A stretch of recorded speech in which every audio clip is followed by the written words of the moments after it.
Hai teman-teman, perkenalkan nama saya Liza Virus Andinarista dengan NIM D6230076. Di sini saya akan membahas tentang limbah sampah. Nah, teman-teman tahu nggak sih bahwa lebih dari 2 miliar ton sampah dihasilkan oleh manusia di seluruh dunia. Dan dari jumlah tersebut, hanya sekitar 20% yang didaur ulang. Sementara sisanya berakhir di tempat pembuangan akhir, sungai, bahkan laut. Nah, di Indonesia sendiri, sampah plastik menjadi masalah besar dengan kontribusi 15% dari total sampah nasional. Laut kita kini dipenuhi oleh sampah plastik yang dapat mengancam ekosistem laut serta manusia. Tidak hanya itu, sampah yang menumpuk di TPA menghasilkan gas metana yang berkontribusi pada pemanasan global. Nah, teman-teman tahu nggak sih apa itu sampah? Sampah merupakan sisa material yang tidak digunakan dan dibuang oleh manusia.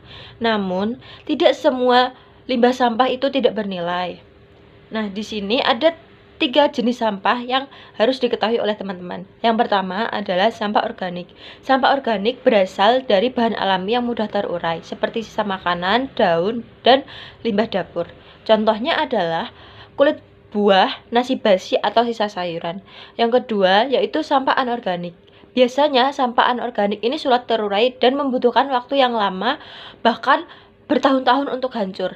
Contohnya yaitu plastik, kaca, logam, dan kertas. Yang terakhir yaitu sampah B3, bahan berbahaya dan beracun. Limbah yang mengandung bahan kimia berbahaya yang dapat merusak lingkungan dan membahayakan kesehatan manusia. Contoh dari sampah B3 ini adalah baterai bekas, pestisida, dan limbah elektronik. Nah, mengapa sih sampah menjadi masalah besar? Yang pertama, sampah dapat menyebabkan pencemaran lingkungan. Sampah yang dibuang sembarangan dapat mencemari tanah, udara, serta air. Nah, yang kedua, sampah dapat menyebabkan banjir. Sampah yang menyumbat saluran air menjadi penyebab utama banyak kota-kota besar terjadi banjir. Nah, yang ketiga yaitu bahaya kesehatan. Sampah yang menumpuk menjadi tempat berkembangnya bakteri dan virus, menyebabkan resiko penyakit seperti diare serta demam berdarah. Nah, yang keempat, sampah dapat menyebabkan kerusakan ekosistem. Contohnya, sampah plastik di laut menyebabkan jutaan hewan mati setiap tahunnya.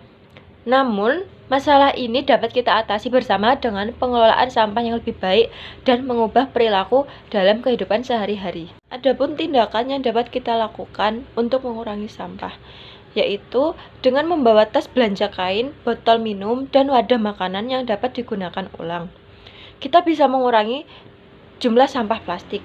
Yang kedua, yaitu melakukan daur ulang. Sampah anorganik seperti botol plastik atau kertas dapat diolah kembali menjadi produk baru. Nah, yang ketiga yaitu memanfaatkan sampah organik. Limbah dapur bisa dijadikan kompos untuk menyuburkan tanaman. Nah, yang keempat, menanamkan kesadaran. Dengan mengedukasi diri sendiri dan orang lain tentang pentingnya pengelolaan sampah, kita dapat menciptakan perubahan besar. Bukan hanya itu, pengelolaan sampah yang baik juga bisa menjadi peluang ekonomi. Banyak bisnis yang berhasil berkembang dari daur ulang sampah menjadi produk kreatif, seperti tas dari plastik bekas atau furnitur dari kayu daur ulang. Nah, teman-teman, untuk mengurangi limbah sampah, kita dapat mulai aksi dari diri kita sendiri. Yang pertama, buang sampah di rumah. Siapkan 3 tempat sampah terpisah untuk sampah organik, anorganik, dan B3. Yang kedua, kurangi sampah plastik. Gunakan barang yang dapat didaur ulang, seperti tas kain, tumbler, atau wadah. Nah, yang keempat, dukung program ulang tahun. Kirim sampah anorganik ke bank sampah pusat atau daur ulang. Yang terakhir, edukasi dan sebarkan kesadaran. Ajak keluarga, teman, dan komunitas untuk bersama-sama menjaga kebersihan lingkungan. Masalah sampah adalah ancaman serius bagi lingkungan dan kehidupan manusia. Namun, hal ini bukanlah sesuatu yang tak terpecahkan. Dengan memahami jenis-jenis sampah, dampaknya terhadap lingkungan, serta langkah-langkah sederhana untuk mengelolanya, kita dapat menciptakan lingkungan yang lebih sehat dan bersih. Mengurangi penggunaan plastik, mendaur ulang, memanfaatkan limbah organik, dan menyebarkan kesadaran adalah tindakan kecil yang dilakukan bersama-sama dapat memberikan dampak yang besar.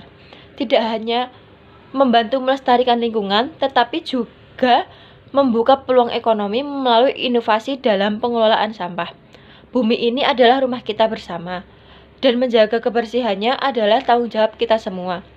Mari mulai dari diri sendiri untuk menciptakan masa depan yang lebih baik, di mana generasi mendatang dapat menikmati lingkungan yang bersih dan sehat. Setiap langkah kecil yang kita ambil hari ini adalah warisan besar untuk mereka di masa depan. Sekian dari saya, terima kasih. Wassalamualaikum warahmatullahi wabarakatuh.